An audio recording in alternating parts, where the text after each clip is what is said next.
कबीर परमात्मा के अपने आप उदाहरण देकर कहते हैं कि कबीरा वैद बुलाइया पकड़ के देखी बाँ, और वैद न वेद न जाने ही मेरा करक कलेजे माँ।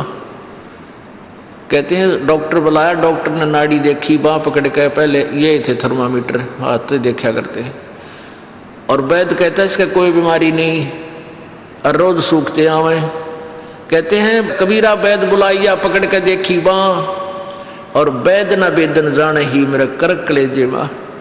उस परमात्मा की और यहाँ के दुखों का जो दुख है, यहाँ के दुखों को देख देख कर कुत्ते ने देखे खाज कि कीड़े पड़ रहे उसके हैं, किसी खाज लग रही है। ये भी पहले आप जैसे अड़े चौड़े वो कांडे थे और बढ़िया बढ़िया सूट गाड़ के चल रहे थे, भक्ति करी को नाच ब्रैन माटी करवा ली। तो ये बातें उनको तुरंत याद आने लग जाएंगी जिनकी आंखों का मोतिया बिंदु का ऑपरेशन हो गया, अर्थात जिनको तत्व ज्ञान हो गया।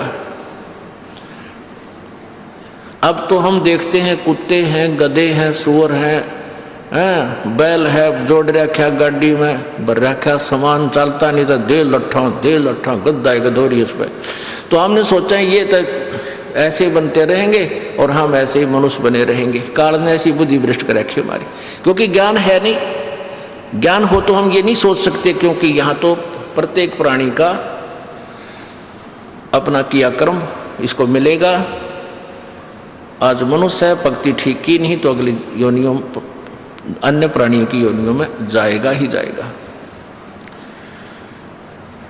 तो फिर ये बातें, यहाँ का यो कष्ट, किसी की किसी का हाथ कट रहा, किसी की टांग कट गई, कोई अंधा हो रहा, किसी का बेटा मर गया, किसी की बेटी मर गई, एक परिवार में दो तीन दिन इकट्ठे मृत्यु हो रही है।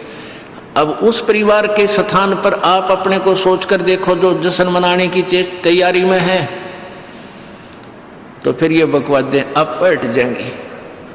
90% जो हम वेस्ट करते हैं अपना समय इस पेट के लिए और इस संसारिक इन बकवादों को जोड़ने के लिए, ये 90% अपने आप शांत हो जाएगी। ना दहेज लेंगे ना देंगे। किसी के 2 कन्या हो जाती है, उसको नींद आनी बंद हो जाती है। ऐसा हमने अपने आप एक मकड़ी वाला जाल फैला के आप फंस बैठे उसमें दहेज के चक्कर में, क्योंकि हमें ज्ञान नहीं। हम किसी से आज पैसा लेते हैं, अगले जन्म में वो पैसा वापस देना पड़ेगा। किसी ने मान ले किसी को दबाव देकर दहेज का पैसा ले लिया, या वैसे 2 नंबर के काम करते ले लिया, लेकर दिया नहीं, अगले जन्म में वो पूरा करना पड़ेगा। किसी का गधा बनकर देना पड़ेगा, किसी का भैंस बनकर देना पड़ेगा।